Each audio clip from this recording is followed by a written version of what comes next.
여러분 안녕하십니까? 2021년 8월 25일 오늘 우리에게 주시는 하나님의 말씀 사사기 9장 26절로 45절까지인데요. 저는 마지막 9절 45절을 봉독에 올립니다.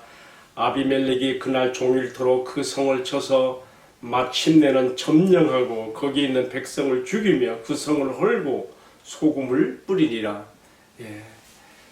참 특별한 말씀이 여기에 이렇게 소개가 되고 있습니다.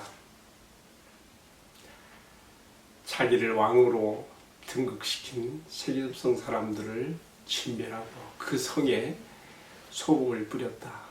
참 이런 결과가 나오게 되는 그 이유에 대해서 이제 우리가 말씀을 하나씩 한번 생각해 보겠습니다.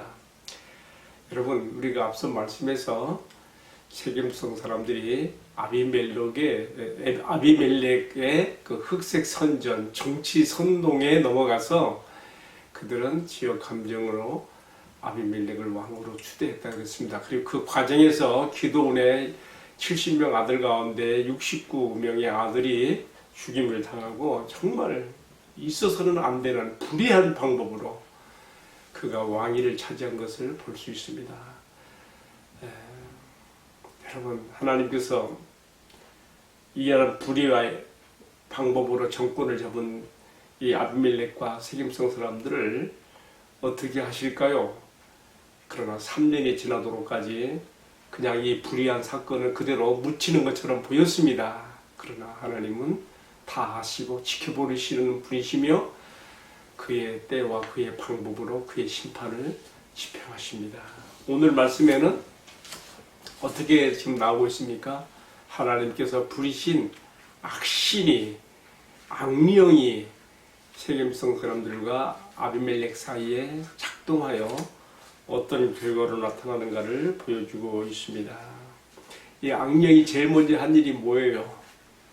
세겜성 사람들의 마음속에 아비멜렉에 대한 불만, 불평, 불신을 불러일으켜서 배신을 때리게 한 것입니다. 그들이 기드온과 그 집에서 받은 은혜를 생각지 않고 배신을 했던 것처럼 한 번 배신하면 또 배신하게 되는 거예요. 이번에는 아비멜렉을 통해서 기대했던 것들이 이루어지지 않자 그를 배신하게 되는 것입니다. 제일 먼저 한 일이 뭐겠어요? 9장 25절 우리가 앞선 말씀의 마지막 구절에 보게 되면 그들이 세겜 산지에 매복 초소를 만들어 놓고 그 세겜을 드나드는 모든 사람들에게 통행세를 강제로 징수하며 그들이 아비멜렉에 기대했던 것들을 얻지 못하자 이렇게 아비멜렉에게로 돌아가야 되는 어떤 경제적인 이익 가치들을 자기들이 취한 것으로 그렇게 나와 있습니다.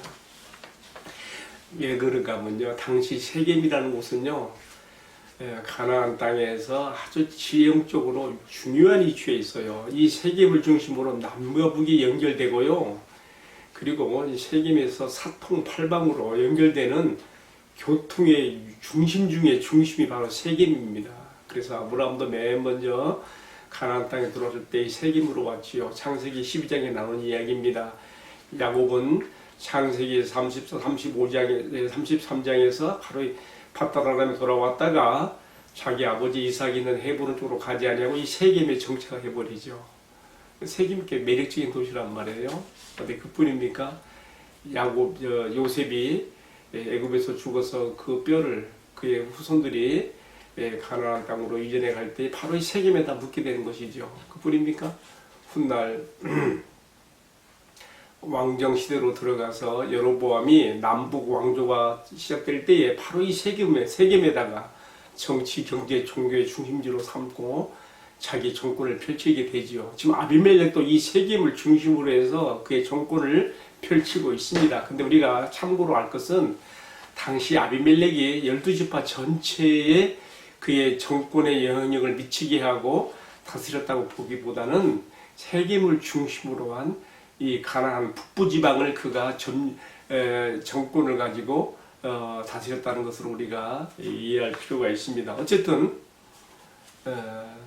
이 세겜의 중요한 지리적 위치 때문에 많은 무역로가도 되기 때문에 낙타 상인들이 이 세겜을 통과해서 무역 노선을 트거든요. 그러니까 이걸 지나가면서 내야 되는 통행세라든가 그런, 또는 오늘 세겜 사람들이 보니까 강제로 약틀에서 물건을 뺏는 일도 있고, 하여간 아비멜렉이 들을 때 아주 불쾌한 자기 주권에 대한 침해를 받는 일들이 정보가 들어오거든요. 그래서 이제 여기서 이 세겜성 사람들과 아비멜렉 사이에 틈이 벌어지는 것입니다. 지금 하나님께서 내리신 악령이 지금 어떻게 지금 그 역사를 이루고 있는가를 지금 오늘 말씀에서 우리가 지금 보는 거예요. 여기서 악한 영이라고 하니까 그 성격이 포악한 악한 영이 이렇게 했다기보다는요, 제 생각에는요, 하나님께서 보내신 영이 악한 일을 도모하여, 말하자면 악령을, 악역, 연극이나 그 영화에서 악역 나오잖아요. 하나님께서 보내신 한 영이 악역을 담당하여 세겜성 사람들과 아비멜렉 사이에 지금 이간질을 시키고 그 안에 서로의 배신을 때리게 하고 싸우게 만들어 서로에게 불이 나와서 서로 죽고 죽이는 일에 벌어지게 만들었다는 뜻이에요. 오늘 말씀은요, 이러한 악령의 역사가 어떻게 진행됐는가를 보여주고 있죠. 그 발단은 어디서부터 있다 그랬어요? 세겜의 중요한 지리적 요충지를 이용해서 세겜성 사람들이 아비멜렉에게 기대했던 것들이 이루어지지 않자 자기들이 아비멜렉에게 돌아가야 될 경제적인 이권들을 침탈하는 것으로부터 시작이 됩니다. 그리고 이것을 세겜성에 아비멜렉이 심어놓은 신복 스볼이라는 사람이 다 정보를 아비멜렉에게 보내는 것이죠. 그래서 아비멜렉은 이 세겜성을 징벌하기로 하고 자기 신복 스볼이 알려주는 방법대로 이 세겜성 앞에 자기를 따르는 사람들을 매복시켜서 그 성을 공략하려고 합니다. 자, 두 번째로 이 악령은 또 어떻게 역사했습니까? 세겜성 사람들이 자신들의 힘만으로는 아비멜렉에게 대항할 만한 그런 힘이 안 된다고 생각한 거예요. 그때 마침 또 어떤 일이 벌어지느냐? 야벳의 아들 가알이라는 사람이 자기 형제들을 이끌고 이 세겜성에 등장하는 거예요. 여러분, 이런 것들이 우연한 일이 아니에요. 제가 볼 때는 이 가알이라는 사람의 마음속에 또한 하나님께서 보내신 악한 영이 역사하여서 그로 하여금 세겜성의 소문을 듣고 세겜성 사람들의 불만과 불평을 알고 그들 속에 끼어들어온 것이죠. 그리고 호언장담하는 것입니다. 야, 아비멜렉이 누구냐 말이야. 이 땅이 본래 하몰 자손의 것들이었는데 어찌 우리가 아비멜렉의 통치를 받느냐? 예? 아비멜렉이 누구냐? 나와봐라. 내가 얼마든지 내가 다 처단해 줄게. 세겜성 사람들이 이 가이라는 사람을 신임하게 되는 거예요. 아, 저 사람을 의지하면 우리가 아비멜렉을 이기겠구나. 그래가지고 포도밭에서 그 포도를 잔뜩 따다가 그걸로 술틀에 밟아서 그냥 거대한 단합대회를 하는 거예요. 가알과 그 형제들을 모셔놓고 아비멜렉을 대항하기 위한 말하자면 단합대회를 한 거예요. 그리고서 이제 어떤 일이 벌어집니까? 하나님께서 부르신 악령이 역사가 또 나타납니다. 다음 스볼의 그러한 정보에 따라서 아비멜렉이 자기를 따르는 백성들을 이끌고 지금 세겜성 앞에 지금 매복해 있는데 다음날 아침에 이 가알이 세겜성에 말하자면 구원자로 등장한 가알이 성문을 열고 나서면서 호탕한 그런 호언 장담을 합니다. 어떤 이제 호언 장담을 했는가 하면요, 야, 맞으면 악령의 역사가 나타나는 거예요. 이 사람이 지금 착시 현상을 일으켜요. 야, 나를 지원하는 지원군이 저 산 꼭대기에서부터 지금 내려오는도다. 그러니까 지금 그 세겜성에 아비멜렉의 신복인 스볼이 말하기를, 야, 네가 지금 헛것을 보고 있어. 그건 산 그림자야. 네 지금 헛것을 보고 있어. 악령의 역사가 여러 가지 방면으로 나타나고 있습니다. 지금 세겜성의 구원 투수로 등장한 가알이 말하기를, 지금 자기의 지원군들이 산 꼭대기에서 지금 내려오고 있고 다 한가운데서 닭에게 나오고 있고 또 뭐라 했는가 하면은 한때는 모느님 상수리 나무 길을 따라서 나에게로 오는도다. 예, 자기 정신으로 하는 게 아니에요.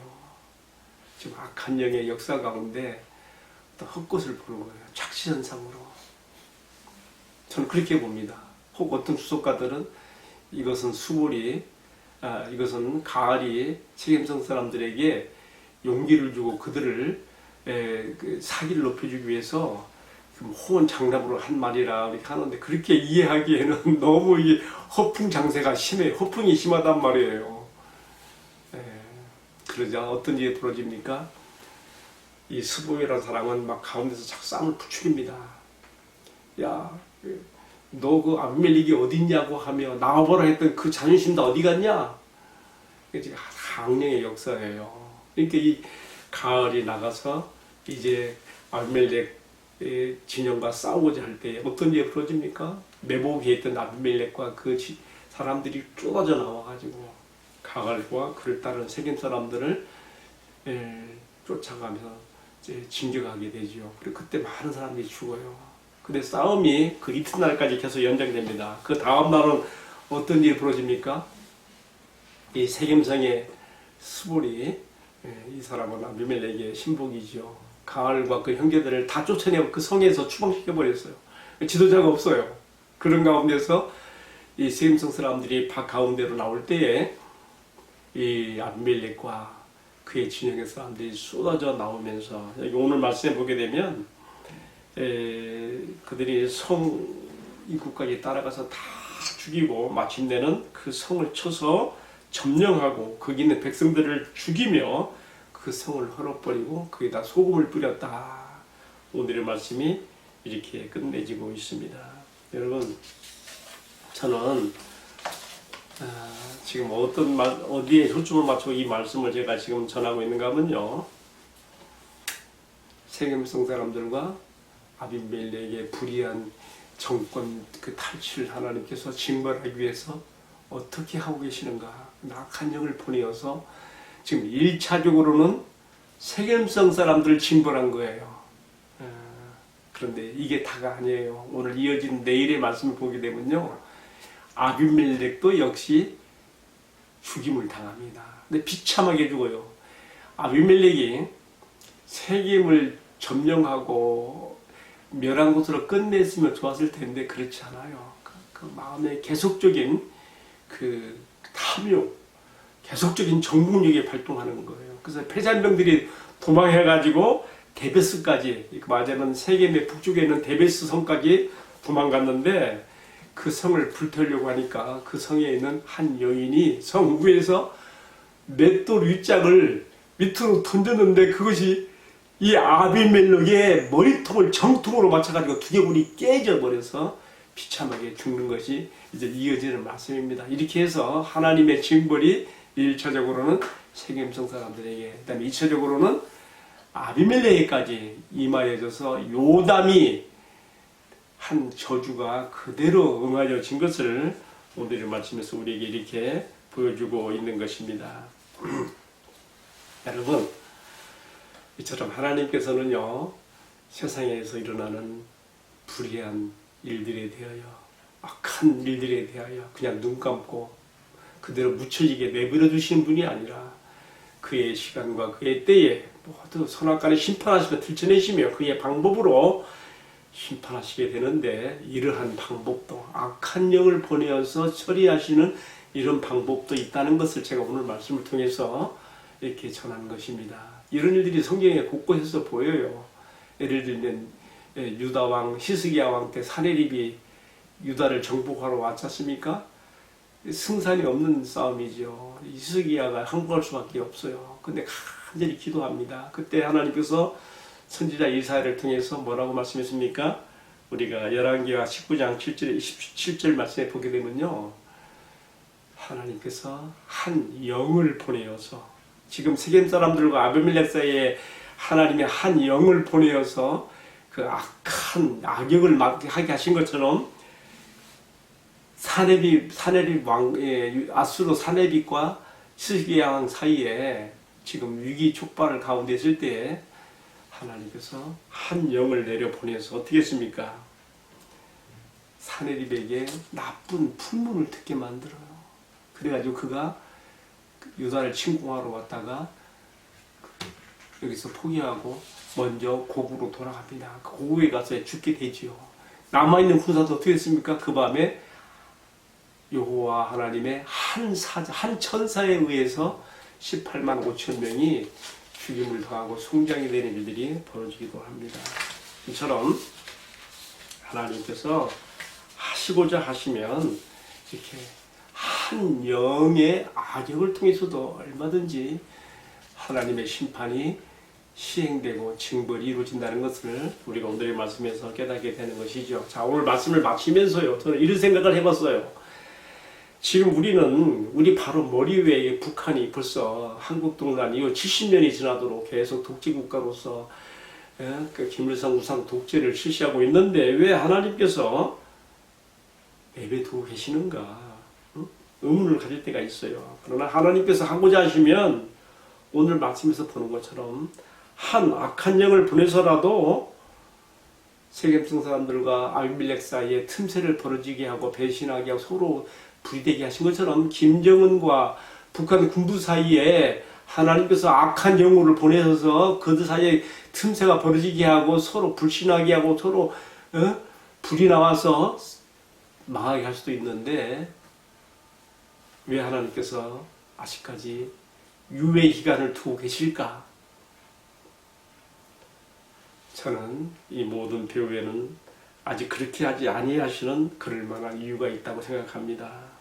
우리는 하나님의 주권적인 섭리를 바라보며 기도할 뿐이고 오늘 우리 한국 사회가 또 우리 한국 교회가 과연 하나님께서 열어주신 통일의 선물을 받을 만한 준비가 되어 있는가? 한번 그렇게 보게 하기도 합니다. 여러분 지금 요즘에는요 아프간 사태가 심상치 않습니다.